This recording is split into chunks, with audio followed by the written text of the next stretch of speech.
Hello, this is the news reaching you from iBrandTV News Studio in Lagos, Nigeria. Coming up, explosions rock Maiduguri ahead of Buhari'S visit. Nigerian Senate passes 2022 budget of 17.1 trillion against a 16.39 trillion sum presented by President Muhammadu Buhari.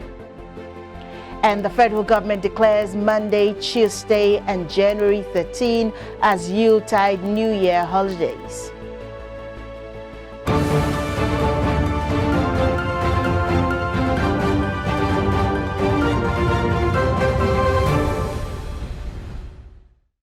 Glad to have you join us and hear the stories making the headlines at this hour. I am Mary Chinda.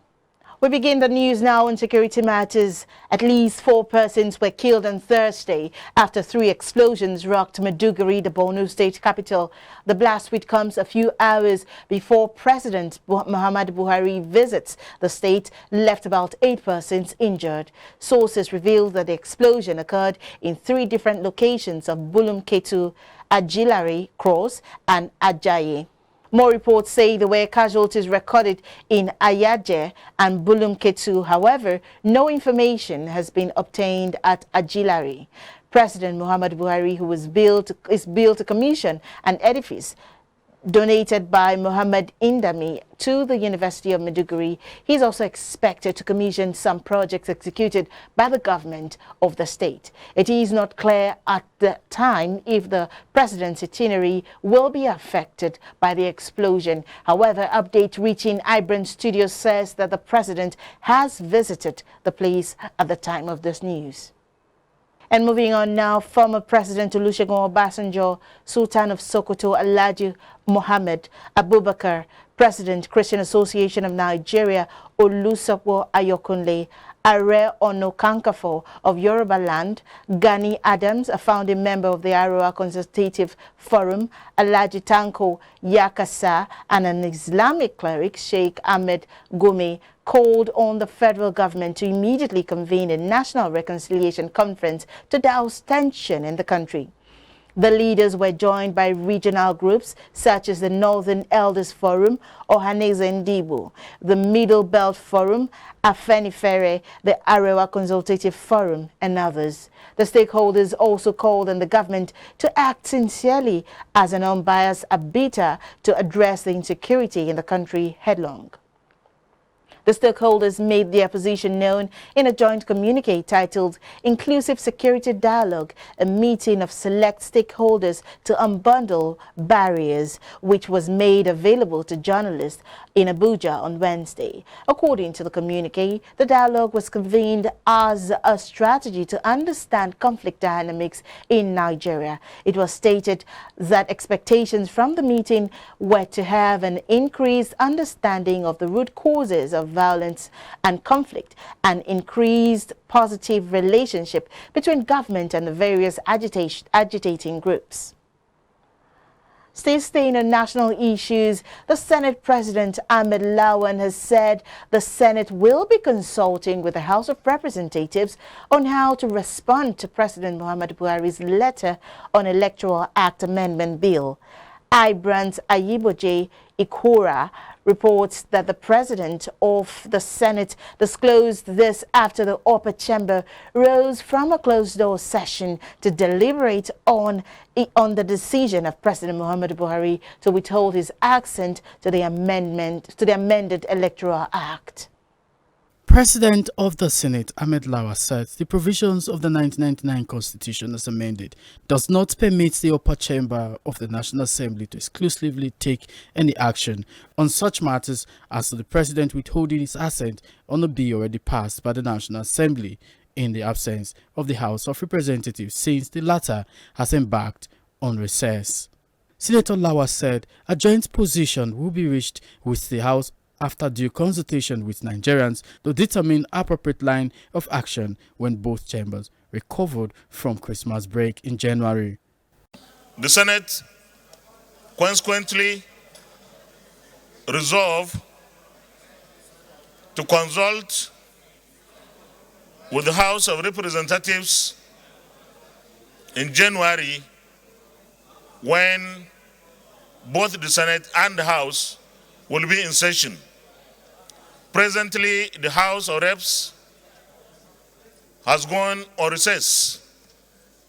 And like we all know, the constitutional provision is for the Senate and the House of Representatives to jointly take the appropriate action. President Buhari, in a letter dated December 13, 2021, had explained that the decision to withhold assent to the electoral bill was informed by advice from relevant ministries, departments and agencies of government after thorough review. I, Boji Korea, reporting for iBrandTV News.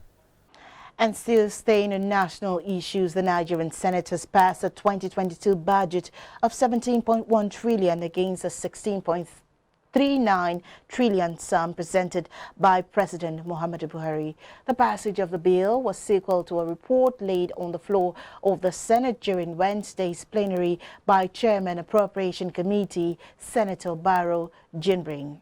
The budget was increased by 735.8 billion naira.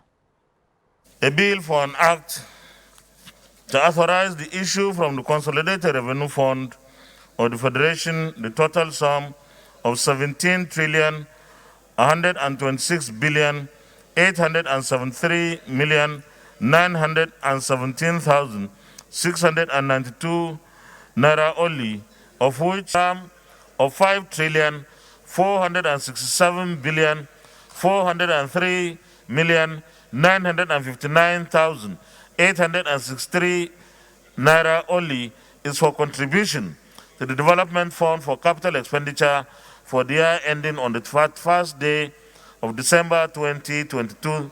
Third reading taken, and the bill is hereby passed. Congratulations.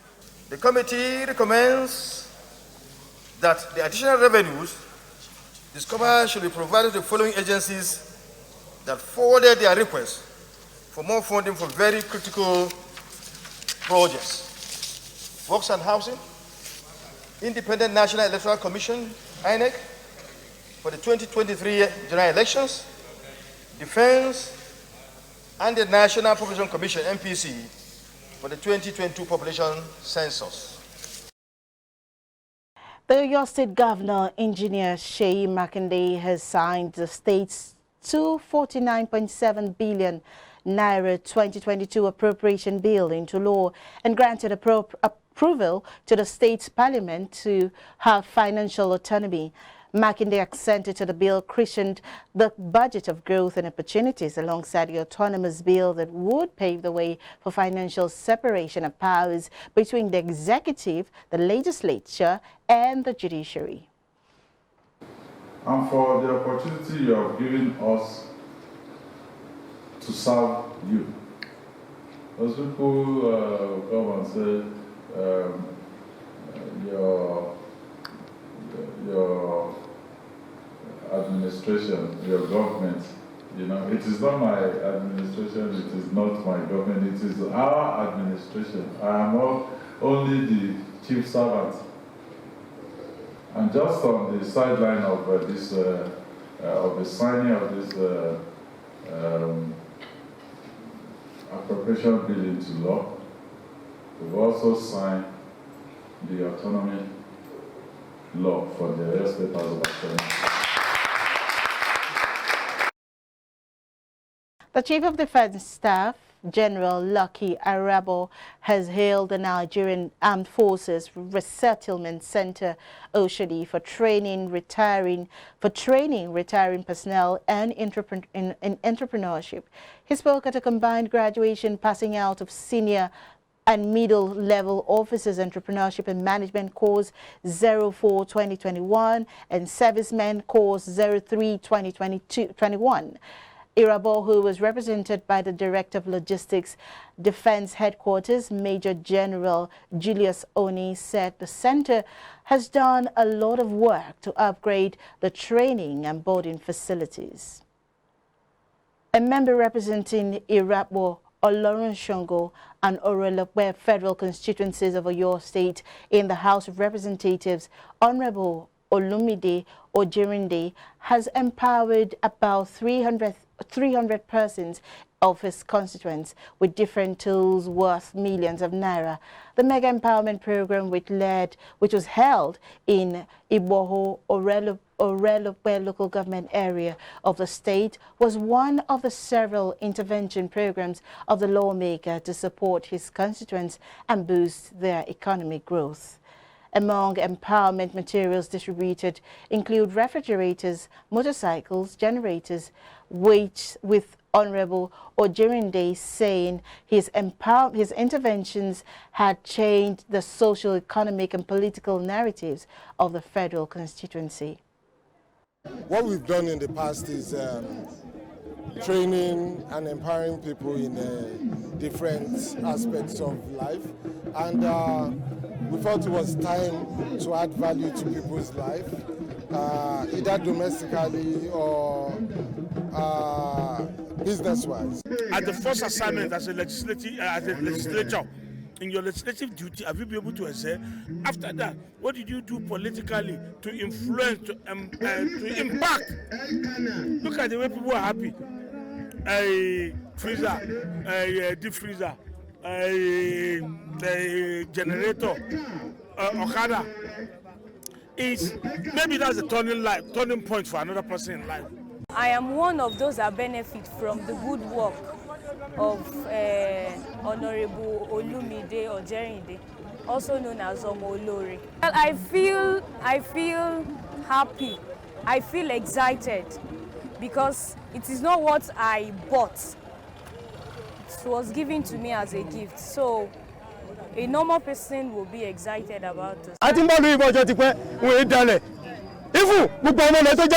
I'll be king of boys for Igbo here. Everybody know me. You don't take. See, I'm not doing why. I don't need more do no city like we don't say oh yeah, you quick in it. One more no see because I just say my father can daddy. Baba, when I saw pass, I can but daddy the father. Oh, you're subuni. Oh my, listen, for the boy, one more to my sipa. Ni baba be. And then say, only me to sipa. And the federal government has declared December 27th and December 28th, 2021 and January 3rd, 2022 as public holidays to mark Christmas, Boxing Day and New Year's Day respectively. The Minister of Interior, Rauf Arabishola, made this announcement in a statement by the ministry's permanent secretary, Dr. Shuaib Belgore, on Wednesday. Arabishola, who felicitated with Christians and joined them to practice the doctrines of Jesus Christ and pray for insecurity to end in the country. The minister also urged Nigerians to take heed to the measures put in place to avoid the spread of the coronavirus pandemic. He also assured Nigerians that the government had put in place effective measures for the security of lives and properties and expects Nigerians to support the efforts of the security agencies by providing useful information that will assist them in the performance of their duties. The Minister of State for Federal Capital Territory, Dr. Ramatu Aliyu, has assured residents of their safety during the Christmas and New Year's celebrations. She said the G7 states were working in synergy to ensure a heat-free Yuletide in the nation's capital and across the zone. The G7 states share borders with the FCT and there are Nasarawa, Benue, Plateau, Kogi, Niger, Nasarawa and Kaduna states. The minister also urged residents to abide by non-pharmaceutical measures in a bid to curtail the spread of the COVID-19. The Lagos State Environmental Protection Agency has partnered with the National Agency for Food and Drug Administration and Control, NAFDAC, to destroy hazardous chemical products across the state. The Deputy Governor, Dr. Obafemi Hamzat, said this in a statement on Wednesday.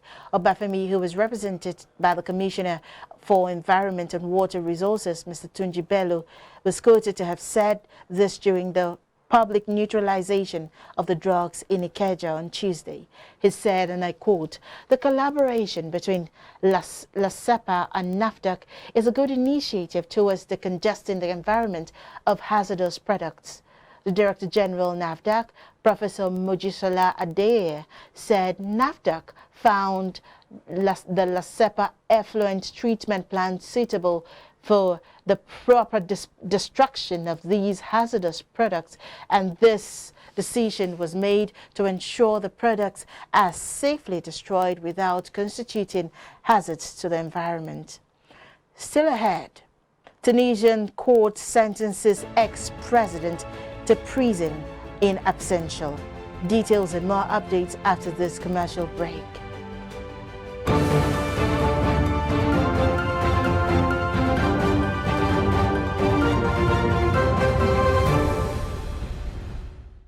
A Tunisian court on Wednesday issued a verdict in absentia sentencing former President Moksef Marzouki to 4 years in prison after he criticized President Kais Saied and called for protest. Marzouki, who lives in Paris, has described Saied's seizure of power in July as a coup, called for protest against him, and urged that major international meetings of French-speaking countries be moved from Tunisia. Reports say foreign donors needed to help address a looming crisis in Tunisia's public finances have urged Saied to restore normal constitutional order and say democracy and freedom of speech are important to their relationship with the North African country. After Tunisia's 2011 revolution that introduced democracy, an elected assembly appointed Marzouki as an interim president, overseeing the transition to a new constitution in 2014. And away from Tunisia now, but still in African stories, the death toll from a sinking of a cargo ship off the coast of northeastern Madagascar rose to 83 on Wednesday as bad weather ended the search for 5 missing passengers, the maritime agency said. The ship, which was not authorized to take passengers, was overflooded and water flooded the engine before it sank on Monday. This was said by the Director of Operations at the Maritime and River Port Agency, APMF. 50 survivors have been found, APMF said. The search for the 5 remaining missing passengers would resume on Thursday. And away from African stories now to foreign stories, where Nyama rescuers found 2 more bodies at the Jade mine on Thursday after an official considered there were little hope of finding survivors among scores of persons buried by the avalanche of dirt and rubble while searching for the fragments of the gems. Many were swept into a lake below by a landslide of mining waste, prompting a desperate search for volunteers and workers in hard hats aboard rubber boats. 2 more bodies were found on Thursday morning, taking the confirmed death toll at the mine in the Pascan area to 3. And in Korea now, the senior South Korean diplomats will hold talks with the Chinese counterparts on Thursday following a diplomatic spate with Taiwan over its cancellation of the attendance by a senior Taipei official for the business forum in Seoul last week. Vice Foreign Minister Cho Jong-kun and aides are set to hold talks online later on Thursday, with the team led by Chinese Vice Foreign Minister Li Yuchun, the first such meeting since June 2017. The meeting comes at a delicate time as Taiwan has lodged a protest over South Korea's revocation of its invitation sent in September for Digital Minister Andrew Tang to speak virtually at a conference last week in Seoul. Up next is Business News.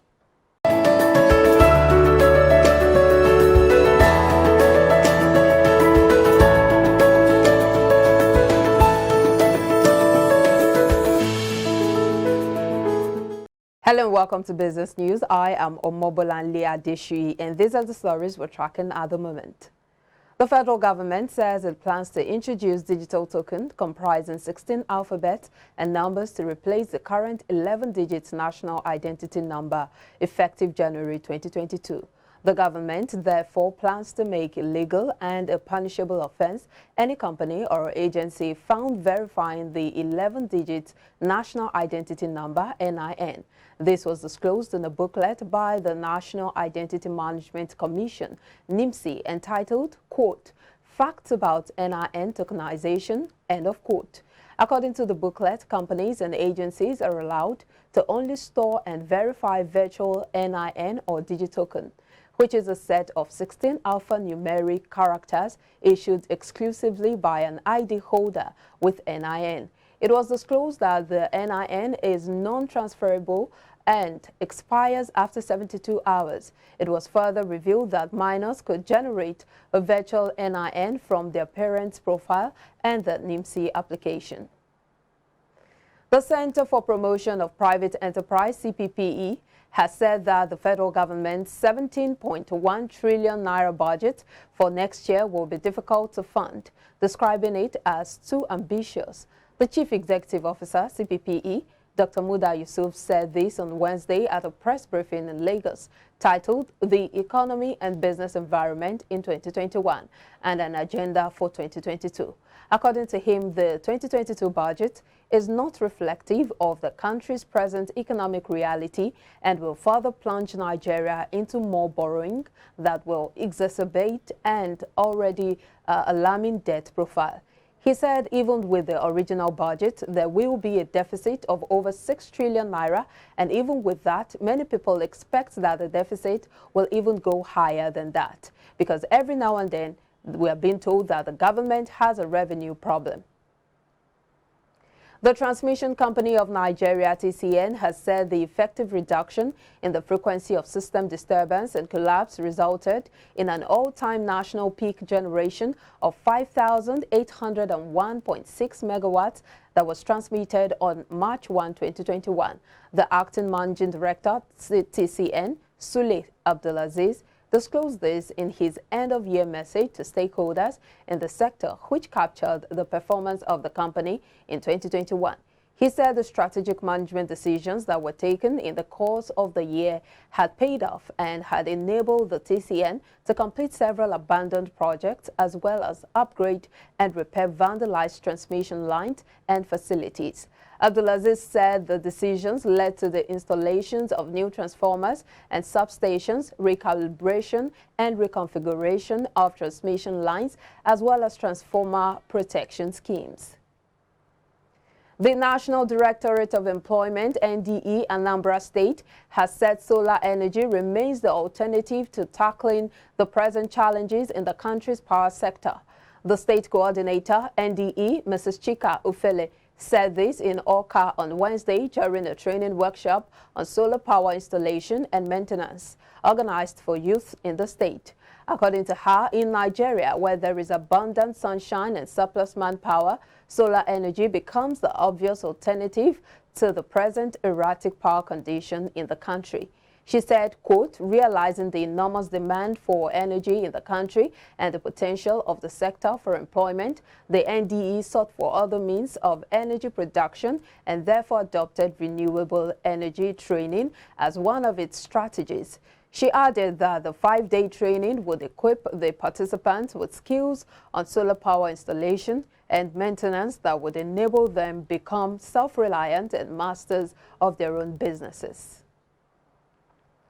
Electrical and electronic engineers under the auspices of the Nigerian Institute of Electrical and Electronic Engineers, NIEEE, have called for the expansion of Nigeria's energy mix into an all-encompassing energy mix that will drive faster economic growth across sectors. The institute is worried that Nigeria has coal and hydropower resources in abundance but chose to concentrate on oil and gas, with hydro as her only energy mix, thus abandoning coal and small hydro plants, which its members said was a wrong choice of energy mix on the part of the federal government. The engineers insisted that such choice has kept the country behind her contemporaries like Guinea-Bissau, Senegal, Cote d'Ivoire, Ghana, Malaysia, China, India in energy generation, transmission, and distribution in rural and urban areas. NIEEE made the call during its 10th Fellowship Conferment Ceremony, which held in Abuja as a hybrid forum with a theme, quote, expansion of the energy mix for national economic growth, the Nigeria experience, end of quote. The national chairman in council of NIEEE, Kings Adeyemi, in his opening remarks, called on the federal government to expand the country's energy mix for greater economic growth.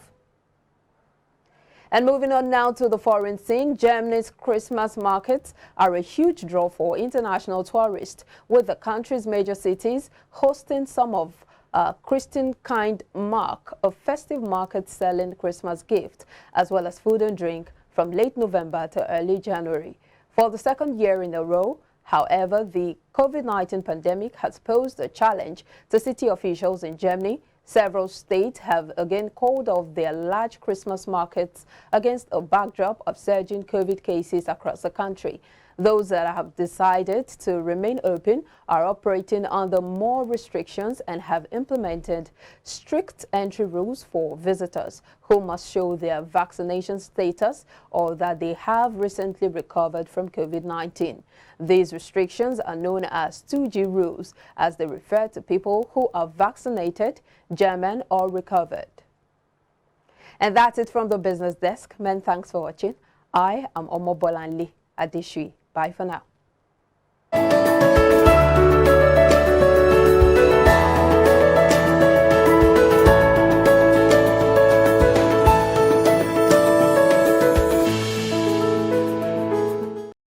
Thank you, Bolanle. Up next is entertainment news.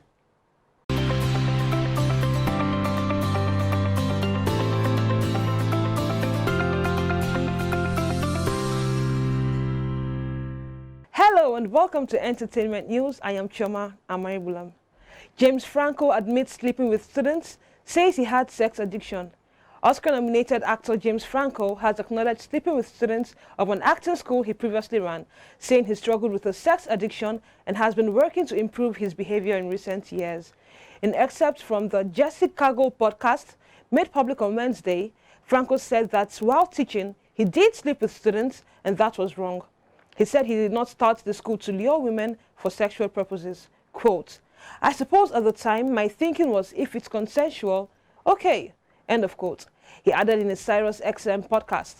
The remarks were Franco's first extended comments about accusations leveled against him nearly 4 years ago when the Los Angeles Times reported that 5 women had accused Franco of conduct they considered inappropriate. Later in October 2019, 2 women filed a civil suit against the Pineapple Express star, accusing him of exploiting aspiring actors at his now defunct school and duping young women into shooting explicit sex scenes. Moving on, another popular Nollywood actor, Daddy Sam, is dead. A veteran and popular Nollywood actor, Sam Obiago, also known as Daddy Sam, has passed on. The death of Daddy Sam, who was said to be ill in the past few days, was disclosed by the President of Actors Guild of Nigeria, Emeka Rolas, on social media on Thursday morning. And that's it on Entertainment News. I am Choma Amaibulam.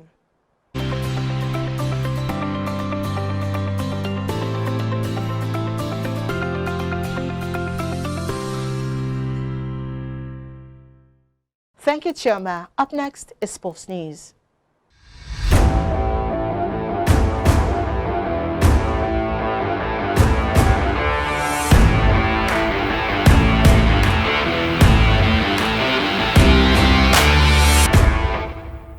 US Open champion Ima Raducanu has been revealed as a global brand ambassador for UK flag carrier British Airways.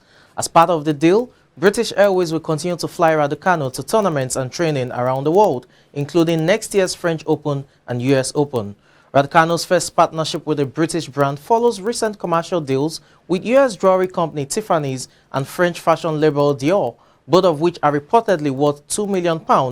Raducanu also recently added Evian, the bottled water brand, to her grain endorsement portfolio. And still talking sports updates, amid a fourth wave of the COVID-19 pandemic and the more communicable Omicron variant, the Confederation of African Football has reiterated that the African Cup of Nations will go ahead as planned with only fully vaccinated fans allowed into the stadia. In a communique released by CAF, supporters will be allowed to enter stadiums if fully vaccinated and are able to show a negative PCR test result that is not older than 72 hours or a negative antigen test that is not older than 24 hours. In an attempt to ensure fairness and transparency, CAF has also disclosed it will make use of a globally respected and independent testing organization, Unilab, to test national team players and their delegations. And that's it on Sports Updates. I'm Samson Oleide.